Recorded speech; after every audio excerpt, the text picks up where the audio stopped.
Alrighty guys, welcome back to another Pocket Incoming video, and in today's video we are going to talk about a really important game aspect, which is the formation. Now, if you don't know what's so important about formation, the front is who they attack first. So let's say I'm attacking Blaziken, my Blaziken will run out and will attack someone in the front row before attacking the back row. Now when doing your formation, it's really important to put Pokemon who are squishy. So, for example, my Darkrai is really squishy. I don't want him up front because he'll die really fast, and then he'll target, let's say, Moltres. So what I'd want to do is I want to put Darkrai in the back and put someone tanky like Lugia. That way, they have to kill Lugia before they get to Darkrai.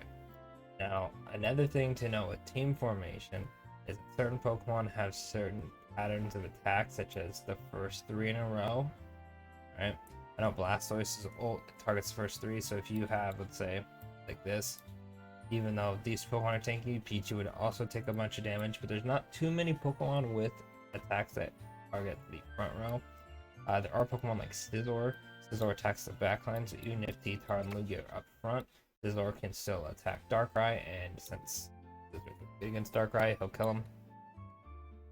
No, not everyone's going to have a Pokemon who attacks the backline, but it is common have people run those type of Pokemon. That's not all the time, so I wouldn't just put Darkrai in front just for the sake of, oh well, what if they have a Scizor? But that is something to keep in mind. Another thing you have to worry about is attacks that are in a line. So, for example, Lugia's second ability, the Gust, attacks the person in front and in the back. So if your team took something, let's go with this, right? So Suicune might be able to take the attack well, but Venusaur cannot, meaning you have to keep in mind what Pokemon is behind what Pokemon. So a good example of this would be Moltres Fire, right? So you would put Suicune and you have Venusaur, right? And something like this, right? So, you'd put the Grass type on the Fire type, right? So Moltres doesn't want to target 2 Water types. Keep in mind what typings are what. So your opponent doesn't want to go after someone in the backline. So obviously Moltres is going to want to go after Venusaur, but if I have Entei here, Entei's not going to take a lot of damage. Or if Moltres wants to do good damage to both of them, if they're both resistant to fire, like the 2 water types, or if I do water fire, Moltres is going to want to attack these 2 because type resistance. So, like I said, keep that in mind when building your team. The team I have at the moment is this.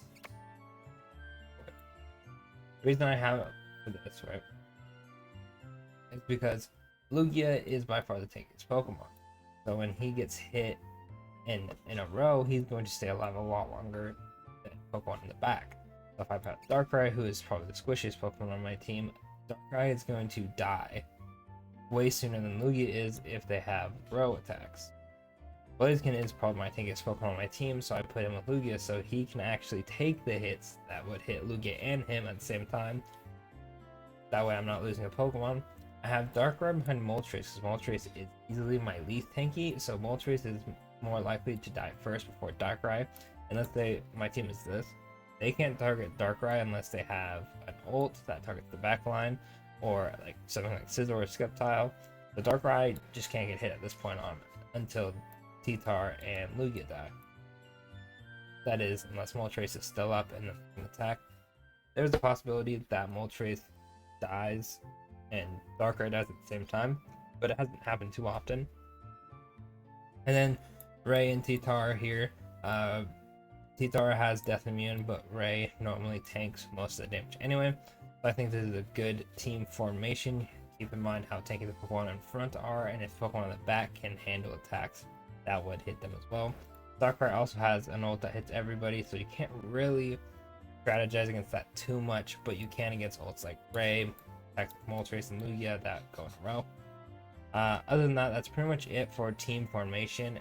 I don't want to go into the typings because that's a whole different other thing, but I do wanted to, kind of just have a refresher and go over team formation because I know a lot of people who will just kind of just go like this and just throw Pokemon on, and then let's say your Scizor's in the front, my Blaziken will just run up and instantly kill it.